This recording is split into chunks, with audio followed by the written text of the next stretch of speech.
बद्रीनाथ में रहे इसलिए बादरायणी नाम।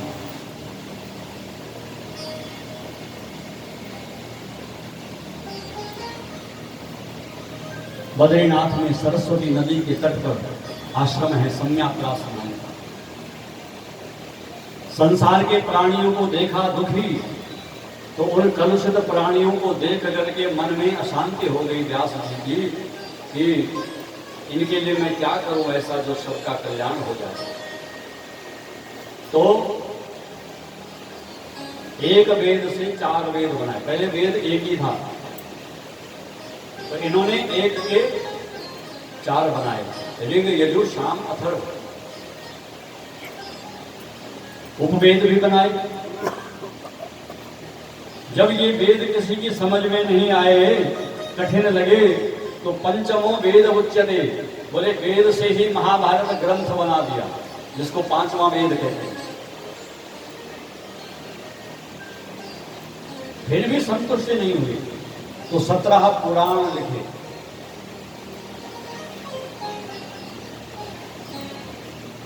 अब जब 17 पुराण भी लिख दिए, वेदों का विस्तार कर दिया, फिर भी मन में अशांति है, दुखी हैं, आश्रम के आंगन में बैठे हैं और व्यास जी रो रहे, मैं संसार के लिए कुछ नहीं कर पाया, मेरा जन्म व्यर्थ चला गया, मैं क्या करूं ऐसा कि अभी भी संसार का कुछ कल्याण हो, क्योंकि जो मैंने लिखा है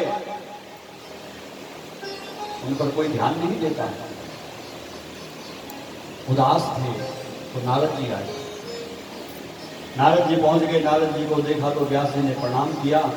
नारद जी ने व्यास जी की जब दशा देखी तो पूछा, पाराशर्य महाभाग भवतः कच्चिदात्मना परितुष्यति शारीर आत्मा मानस एव वा। हे पाराशर, क्यों दुखी हो, बताओ। व्यास जी ने कहा, महाराज क्या बताऊं, मैंने इतना सब कुछ लिखा है, किया है, लेकिन मेरा मन संतुष्ट नहीं है। तथापि नात्मा परितुष्यते में, मेरी आत्मा संतुष्ट नहीं हुई। नारद जी ने कहा, सुनो, इसका कारण मैं बताता हूं। आपकी लेखनी में बड़े बड़े चमत्कार लिखे हैं, बड़ा सुंदर लिखा आपने, और कहीं कहीं तो ऐसे वाक्य लिखे जिसको समझने में बुद्धि चक्कर खा जाए। महाभारत के श्लोक ऐसे ऐसे खतरनाक हैं कि समझने में महाराज चक्कर आ जाएगा। आपने बड़ा सुंदर लिखा, कहीं ज्ञान की चर्चा कर दी, कहीं वैराग्य की चर्चा कर दी, कहीं कर्म का प्रसंग लिख दिया, कर्म कांड उपासना के बारे में लिख दिया। लेकिन सुनो व्यास जी, न यद वचश्चित्र पदम हरेर्यशो जगत पवित्रम प्रगणित करिहिचित्। अरे जिस हंस को मान सरोवर में मोती चुगने की आदत हो, वो कौवों के साथ कीचड़ में क्यों जाएगा। इसलिए आपने ज्ञान की बातें बहुत लिखी, लेकिन उस ज्ञान का क्या करना जो भगवान का ना हुआ हो। ज्ञान में अहंकार भी आ जाता है। बड़ा लिखा आपने ज्ञान के बारे में पुराणों में, लेकिन वे ज्ञानी भगवान के नहीं बन पाए, क्योंकि उनके मन में अहंकार आ गया। इसलिए मैं बताता हूं, सुनो व्यास जी, भगवान की यश कीर्ति की आप गाथा लिखो। जब तक भगवान की कीर्ति का आप विस्तार नहीं करोगे, भगवान के यशों को नहीं लिखोगे, तब तक ना आपको चैन मिलेगा, ना भगवान के भक्तों को मिलेगा। इसलिए भगवान के यशों को लिखो ना।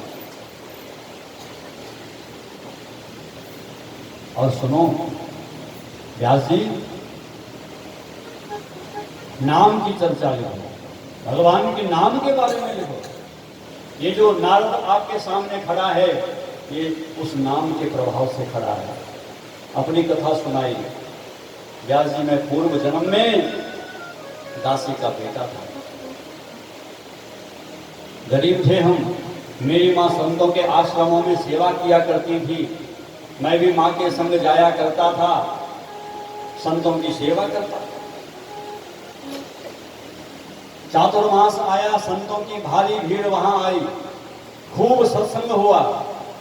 और जब चातुर्मास की समाप्ति पर संत जन जाने लगे, उस सत्संग में मेरा मन भगवान में लगा, तो मैं भी संतों के साथ जाने लगा।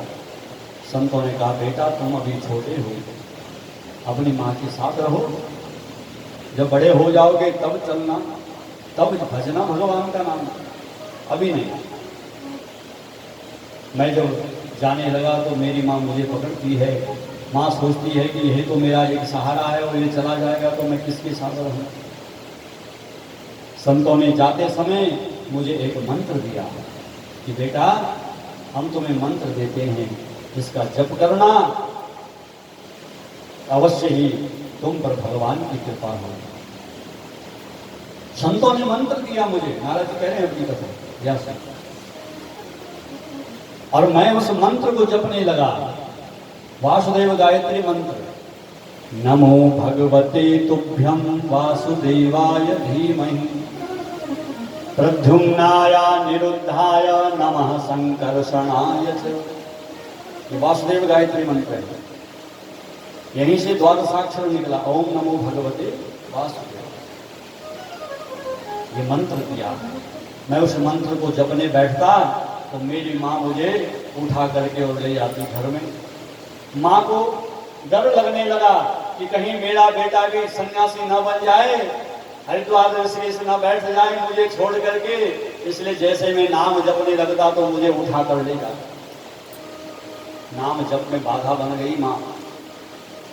कई बार तो मुझे गुस्सा आता कि ये माँ ही न होती तो कम से कम भजन तो करता। एकदा निर्गता गेहां दुहन्तीं ऋषिगां पथि सर्पो दशत्परास्पृष्टः कृपणां कालतूजितः। एक दिन मेरी माँ गौशाला में जा रही थी गाय दोहने, किसी सर्प के ऊपर माँ का पैर पड़ा, उस सर्प ने माँ को डसा और माँ की मृत्यु हो गई।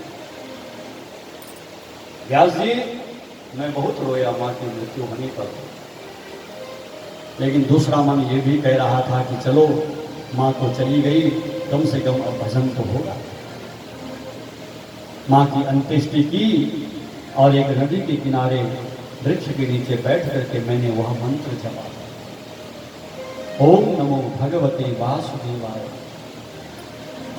जपते जपते ध्यान लगा और मेरा मन इतना लग गया उस जप में कि हृदय में क्षण भर के लिए भगवान की झांकी का दर्शन हुआ, लेकिन क्षण भर के लिए हुआ।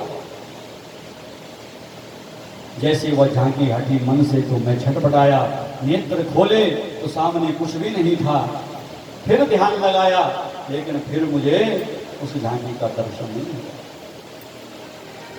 अब तो क्रोध आ गया, यदि उस झांकी का मुझे दर्शन नहीं हुआ तो मैं तो इस नदी में प्राण त्याग दूंगा, अपनी आत्महत्या कर लूंगा।